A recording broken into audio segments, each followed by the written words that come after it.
Today, we're going to talk about architecting the future of growth. We're moving beyond the world of just running campaigns and counting clicks and into a whole new way of thinking, designing a true automated revenue engine that works for you, not because of you. You know, the greatest strategic failure in marketing is what I call the hustle illusion. It's this belief that all that manual effort, all that human oversight is somehow the key to quality. But it completely ignores the neurological fact that your marketing only truly scales when you take the human out of the critical path. We've all seen it, right? Marketing teams burning the midnight oil just to upload a list. Sales reps calling leads that went cold days ago. We've been taught that this hustle is some kind of badge of honor. But here's the thing, it's not. It's a symptom of a deeply broken system. So here's our game plan. We're going to start by dismantling the hustle illusion and looking at the manual bloat crisis it created. Then, we'll get into the solution, the closed-loop logic stack, and the incredible psychology that makes it so powerful. From there, we'll walk through the framework for actually architecting your own engine, and we'll wrap it all up with the big takeaway, the power of systemic integrity.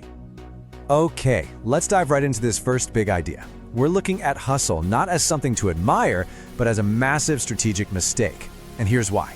If your marketing needs you to be awake for it to work, then your growth is literally capped by your own heartbeat.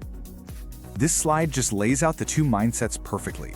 On the left, you've got the craftsman. This person is trapped by manual effort. They're proud of being in the trenches, tweaking every little thing. But this creates a human bottleneck where the whole company's growth is limited by one person's capacity. They're stuck in an endless loop of just running campaigns. But on the right, you have the architect. The architect doesn't just run campaigns, they architect systems. They build digital infrastructure that's designed to scale 24/7 from day one. It's a huge fundamental shift from being a doer to being a designer. And this, right here, is the direct result of that craftsman's trap, the human bottleneck. I mean, think about it. Every single second your team spends on a repetitive task, like exporting a CSV file or trying to decide which lead gets which email, is a second they are not spending on the high-level strategic work that actually creates value. The real paradox of scale is that the more manual control you try to hang on to, the more you choke your own growth. You think you're building a powerhouse, but you're actually building a cage, and the bars are made of your own availability. So how did we even get here? Well, this isn't just a theory, it was a full-blown crisis. This whole automation-first approach was born out of a very real, very painful breaking point for the entire marketing industry. You know, before 2018, it was all about growth at all costs. Companies just kept adding more channels, Facebook, Google, email, chat, without any kind of unified system. They basically drowned themselves in complexity. And then, around 2018, the manual bloat crisis hit. The internal cost just to coordinate all these manual things, the meetings, the spreadsheets, the check-ins, started to completely obliterate any ROI. I mean, companies were hiring people just to manage the people using the software. It was unsustainable. So after 2018, a new discipline emerged, marketing operations. And it took all its cues from software engineering, from DevOps, on how to build and automate infrastructure. We finally started valuing digital labor over manual labor. And this crisis completely flipped the script on how businesses were evaluated. The old metrics just didn't cut it anymore.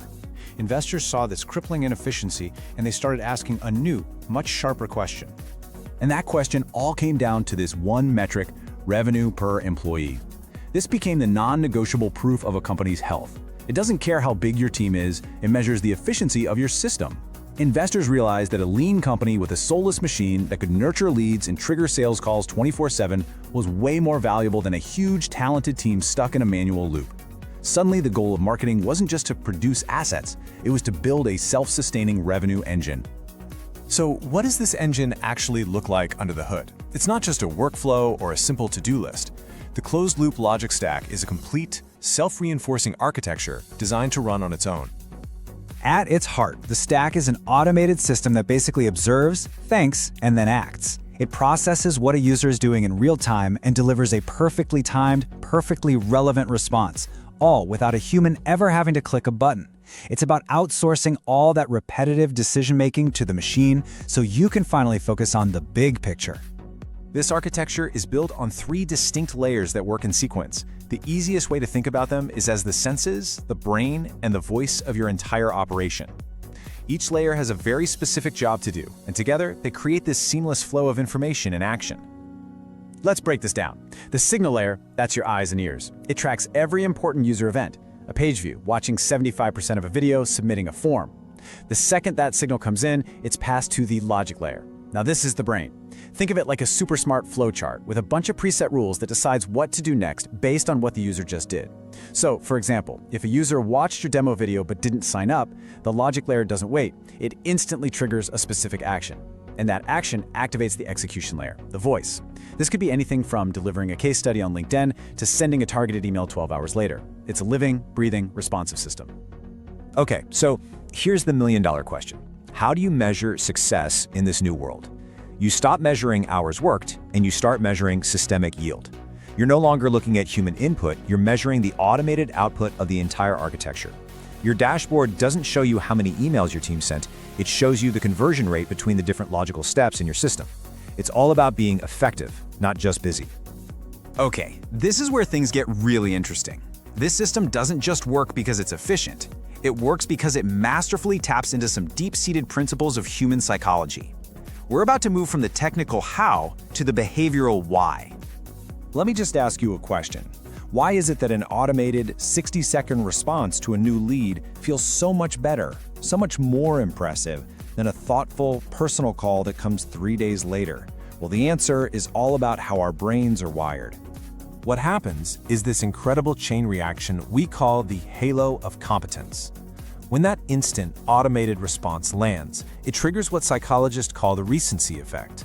Our brains are hardwired to give more importance to whatever just happened most recently. That incredible speed actually deactivates our natural skepticism. Without even thinking about it, our brain just goes, wow, this company's on top of it.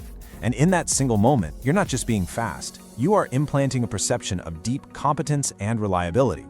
Speed equals competence in the buyer's mind, and that creates a halo that positively colors their entire view of your brand from that point on. And there's another powerful psychological principle at play here: commitment and consistency.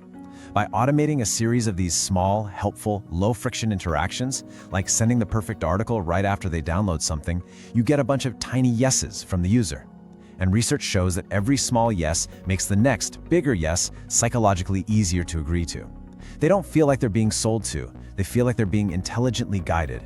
You're building what's essentially a psychological moat, where the customer starts to assume you're the best choice simply because the experience of discovering you was so flawless and helpful. All right, so we get the theory, we get the psychology, but how do you actually build this thing? Let's get practical. This is the framework for moving from theory to mastery. It really comes down to 4 essential pillars. First, you have to architect for the logical blueprint. This means you map out the entire customer journey as a flowchart before you build a single thing. Second, you engineer the data glue. This is the tech part, making sure all your tools can talk to each other in real time. We're talking APIs, webhooks, a consistent data structure. If your tools are siloed, the system fails. Third, you automate cleanliness protocols. This is more than just cleaning your list. It means building systems that automatically update lead scores and move users between segments based on their behavior, keeping your database clean without a human lifting a finger. And finally, and this is the biggest mindset shift of all, you measure the performance of the entire architecture, not just the individual creative assets inside it. And this quote right here, it just nails that final point. The shift is from being a marketer, obsessed with the copy or the ad creative, to being a systems architect, obsessed with the performance of the flow. I mean, was the email copy brilliant? Who cares if it was sent to the wrong person at the wrong time because the flow was broken? The only question that truly matters is, did the automated flow successfully guide the user from one logical step to the next with almost zero friction? Okay, let's bring this all home. What's the ultimate takeaway here? This isn't just a new tactic. This is the new reality of how sustainable, scalable growth is actually achieved. Look, the business world is drowning in the manual noise of disconnected campaigns and frantic hustle.